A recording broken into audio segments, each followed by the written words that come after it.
என்னடா டயரை கட்டுறேன்னு பார்க்குறீங்களா? வேறு யாரும் இல்லைங்க, நம்ம விக்டரோட ஃப்ரண்ட் டயர் தான். பஞ்சர் வந்து போட்டாலுமே காற்று லீக் ஆகிட்டே இருந்தது. ஸோ மாற்றிடலான்னு முடிவு பண்ணிட்டேன்.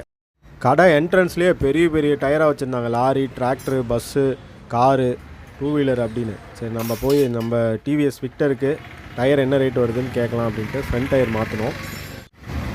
கடைக்கு முன்னாடியே டயர் மாற்றுறவங்களும் இருக்காங்கங்க. கடைக்கு போய் நம்ம எம்ஆர்எஃப் டயர் எவ்வளோன்னு விசாரித்தோம்.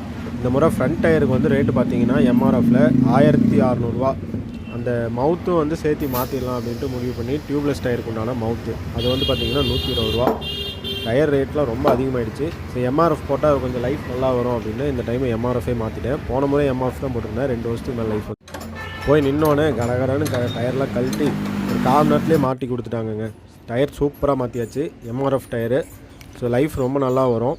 நான் வந்து பேக் டயரும் எம்ஆர்எஃப் தான் போட்டிருக்கேன், ஃப்ரண்ட் டயரும் எம்ஆர்எஃப் தான் போட்டிருக்கேன். உங்கள் ஏரியாவில் என்ன டயர் ரேட்டுன்னு அப்படியே கமெண்ட் பண்ணுங்கள்.